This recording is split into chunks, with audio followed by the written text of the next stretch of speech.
Qanday sukunat? Xo'sh, bu yerda bizda allaqachon boy tomon bor. Bu shunday ko'rinadi. To'g'ri, bu yerdagi sukunat meni doim hayratda qoldiradi. Juda jim. Shamol yo'q, hech narsa yo'q. Mahalla bo'ylab baqirib yurgan yolg'iz menman.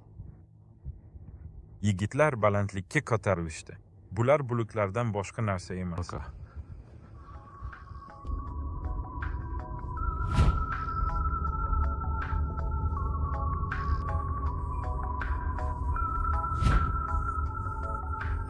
Albatta, bu yerdagi uylarning kattaligi juda dahshatli. U yerda yaxshi maydonga ega odamlar ko'p emas. Har bir uyning qanchalik katta ekanligi shunchaki aqldan ozdiradi. Aslida, kichik uylar ko'p emas. Balki bu to'g'ri bo'lgandan tashqari. Shunday qilib. Uylar, derazalar, juda ulkan derazalar, gigantizm bu yerda albatta ajoyib, eng zamonaviy. Shunda Blin Sidim Sedenimari veb-saytidagi posilkalar haqida signal berdi. Qanday quyosh chiqishi tog'li hud.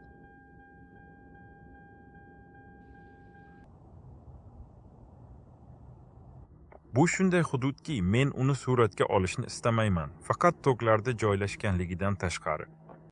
Va bu odatiy Amerika uylari.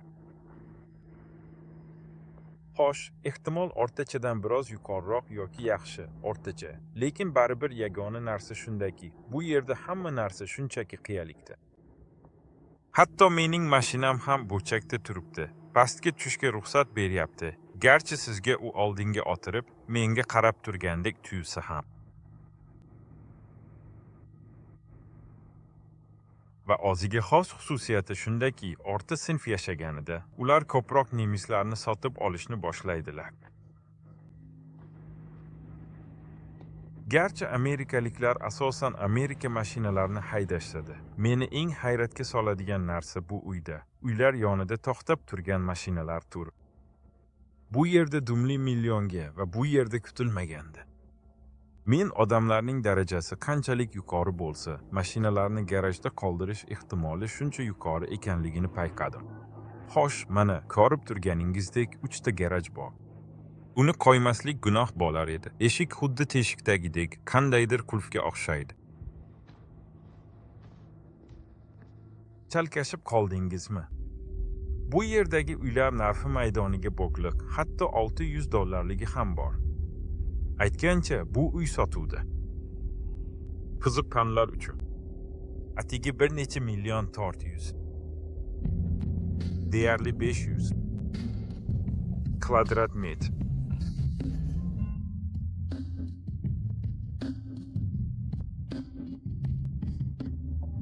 Va hozirgina men u yerdagi tepalikdan tom ma'noda bir necha 100 metr pastga tushdim.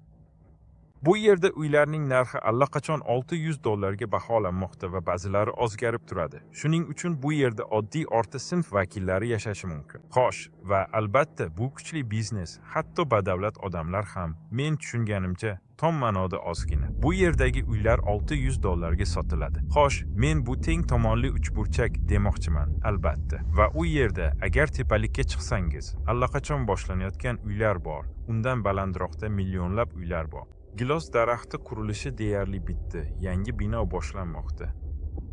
Vaziyat shunday, oddiy va boylar hududini birgina ko'cha ajratib turadi. U yerda hamma narsa qad ko'tarmoqda. Va qanchalik baland bo'lsa, uylar albatta salqinroq, qimmatroq, lekin albatta bu oddiy uy qurilishi. Ko'rib turganingdek, bu yerda deyarli hamma uylar, deyarli hammasi sendvich panellardan qurilgan. Old tomondan qarasangiz, ular shunday ko'rinadi. Yana qandaydir toshdan qilinganmi? Mana aslida panellar toshga o'xshatib ishlangan, balki haqiqiy tosh hamdir. Boshqa tomondan bu yerda orqa qism va shunga mos ravishda yon tomonlar oddiy yog'och bo'laklariga o'xshaydi. Aytaylik, bu shunday. Amerika uy-joy qurilishi. Keling, yozishni boshlaylik. Biz temir-betondan qurilgan 5 qavatli binolarda, axlat va tayoqlardan qurilgan Amerika uylarida yashayapmiz.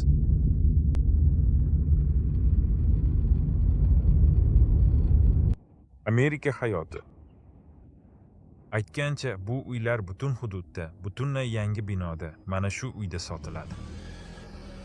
Va mana bu uy. Menimcha bu 790, bu zili uchun esa 760.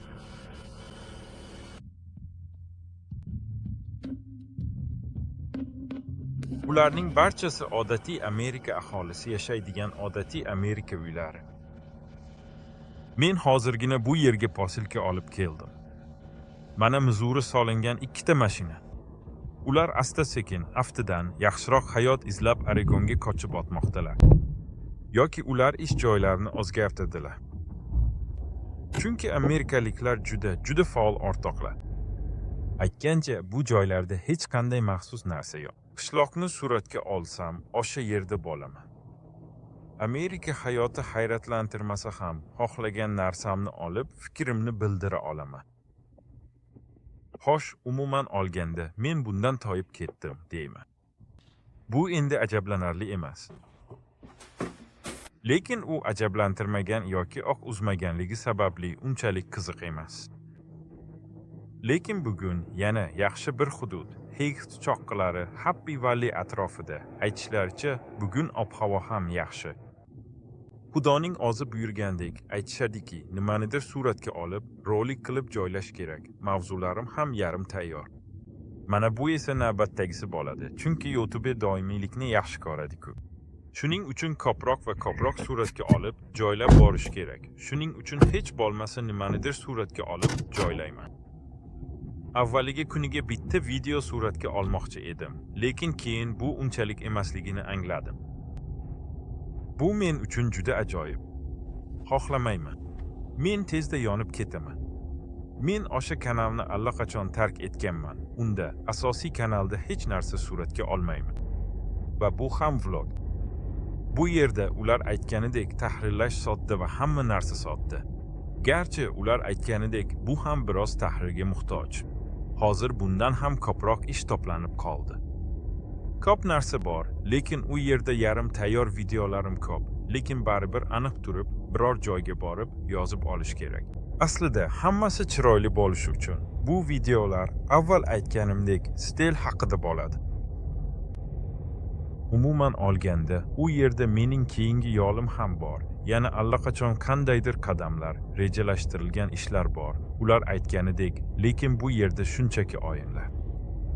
Faqatgina suratga olaman, siz tomoshabinlarim bilan muloqot qilaman, hayotimni, ish kunimni ko'rsataman, qanday bo'lsa ham. Ko'pchilik Rossiyada yashaydiganlar uchun deb o'ylayman. Bu yerda oddiy amerikaliklar qanday yashashini ko'rish qiziq. Mana shu haqida gapiryapman. Bu yerdagi uylarning narxi 600 dan 700 minggacha tashkil qiladi. Xo'sh, bu o'rtacha amerikalik uchun juda arzon pul. Lekin bu yerda mashinalar butunlay odatiy mashinalarga o'xshaydi. Bularning barchasiga o'zgacha joziba bag'ishlaydigan yagona narsa shundaki, u yerda shunday burilishlar, ko'tarilishlar va aytaylik, juda qiziqarli manzara mavjud. Xo'sh, ko'rib turganingizdek, bu yangi binolar hammasi yaqinda qurilgan. Xo'sh, shuning uchun bu yerdagi uylar aftidan hali ham 600 dan 700 minggacha turadi. Agar bu allaqachon shunday yaxshi tashkil etilgan hudud bo'lganida, albatta xarajatlar bu miqdordan ancha oldin oshib ketgan bo'lar edi. Albatta, men hayotimdagi shunday muhim bir paytdamanki, miyam endi nima qilishni bilmay qoldi va boshqa ko'plab muammolar ham bor. Va men juda yaxshi tushunaman. Aynan mana shu bosqichda mening qarorlarimdan juda ko'p narsa bog'liq. Ha, aslida har qanday muhojirlik hayotining istalgan bosqichida, puling hali ko'p bo'lmaganda, kichkina aravachadek bo'lsa ham. Aynan shu narsadan juda ko'p narsa bog'liq va hozir men oldimda muhim qarorlar turibdi. Va bu yerda asosiy narsa xato qilmaslikdir. Chunki agar siz xato qilsangiz, bu sizni taxminan aytganda keyingi immigrant rivojlanish davri nuqtai nazaridan ancha yaxshi davrga qaytaradi. Va men buni xohlamayman. Shuning uchun ular aytganidek, bu kichik lahzalarni o'ylab ko'rishga qo'limdan kelganicha harakat qilaman. Xo'sh, qanday tugashini ko'rasiz? Xo'sh, endi gapiryapman. Mana men ozgina yugurib kelyapman. Endi retrospektiv videolarim bo'ladi. Yana 60im aytganda jasoratim haqida. Xo'sh, keyin esa va bu aytaylik kelajakdan olingan videoga o'xshaydi. Kelajakdan olingan videoga. Xo'sh, aslida asosiy fikr allaqachon Amerika tuprogida qanday qilib pul topish mumkin? Men tushundim va bu allaqachon asosiy narsa. Ya'ni qo'pol qilib aytganda, har qanday holatda ham men non bolakchisiz qolmayman. Lekin non bolaga bir narsa, men yana Rossiyada bo'lgan oilam oldida mas'uliyatim bor. Majburiyatlarni hech kim bekor qilmagan. Shuning uchun bardavom bo'lamiz. Nima qilish kerak? Bardavom bo'lamiz. Lekin hozir aytaman, bu mening muhojirlik hayotimdagi haqiqiy burilish nuqtasi. O'yin qanday davom etishini va qanday qoidalar bo'yicha o'tishini hech kim bilmaydi, hatto men ham.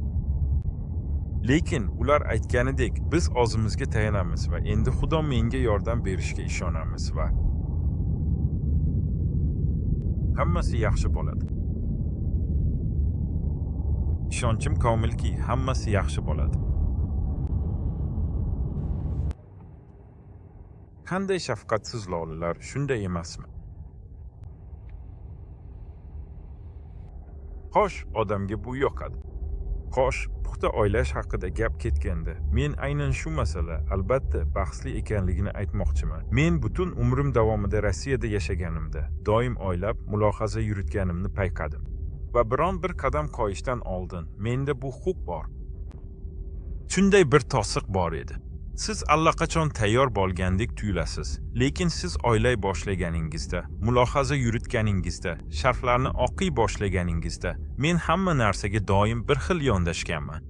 Ular aytganidek, mas'uliyatli bo'lish uchun men bu masalani iloji boricha chuqur o'rganib chiqyapman.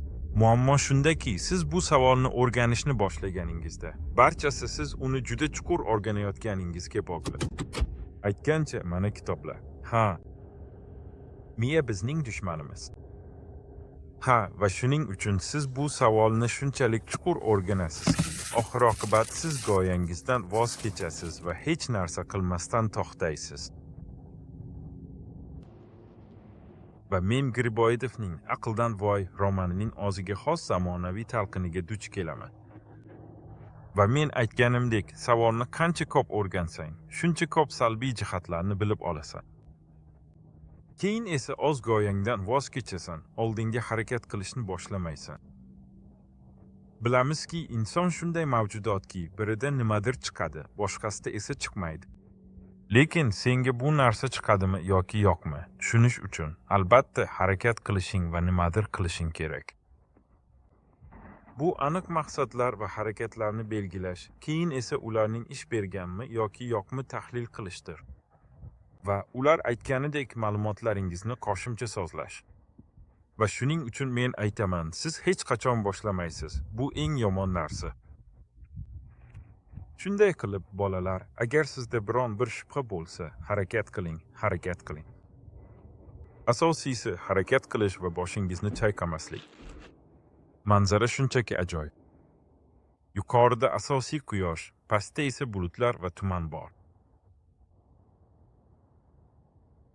Qaysi biri ajoyibroq ekanligini ham bilmayman. Bu manzarami yoki bu manzarami? Ruslar uchun gishtli uy, bu ertak, gisht, beton, u yerda hech kim izoh yozmagan.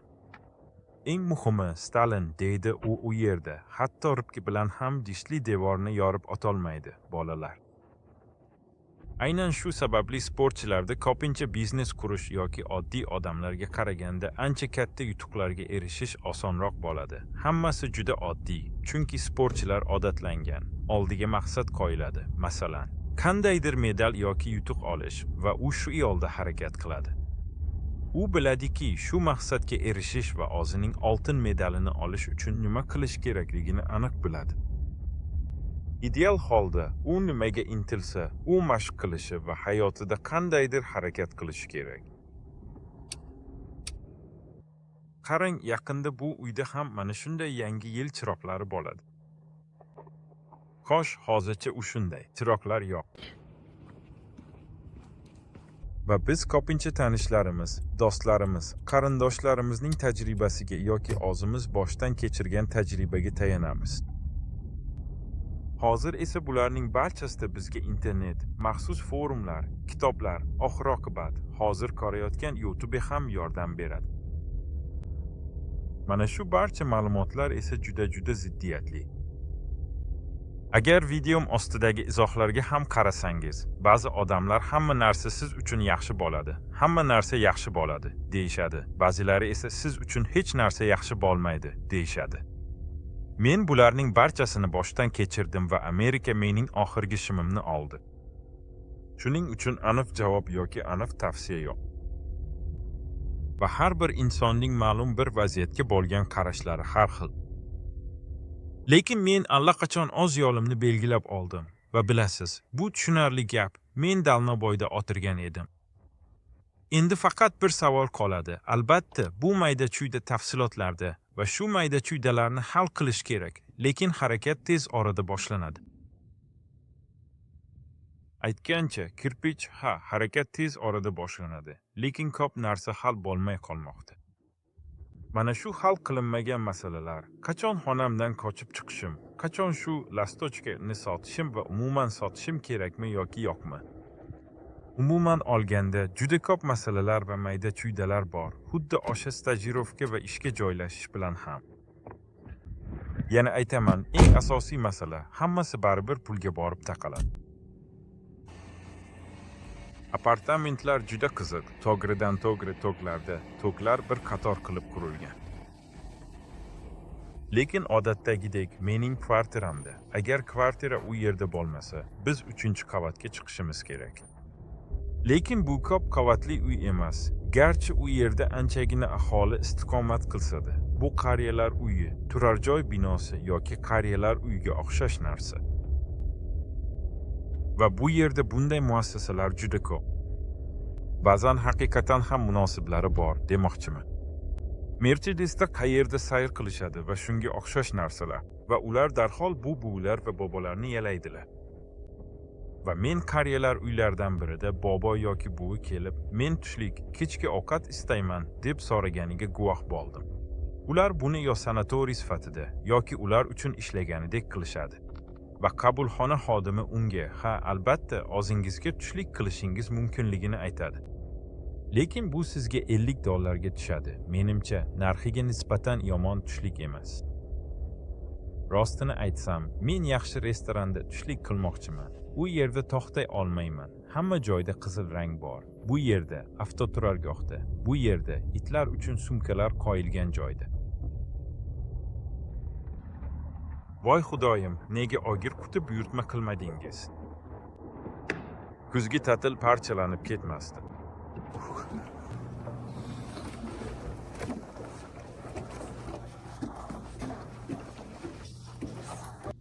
Shunga o'xshash bo'lgan juda ko'plab boshqa turli xil qiziqarli holatlarni ham batafsilroq ko'rib chiqishimiz va tahlil qilishimiz mumkin bo'ladi.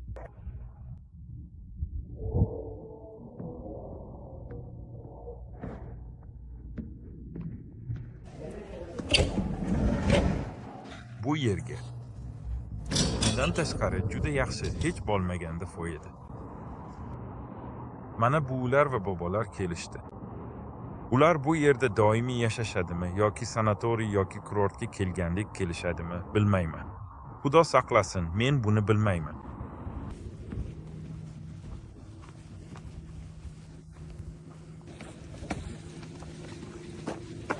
Amerikada meni xursand qiladigan narsa shundaki, bu yerdagi odamlar salomlashadi. Bolalardan kattalarga, lekin asosan.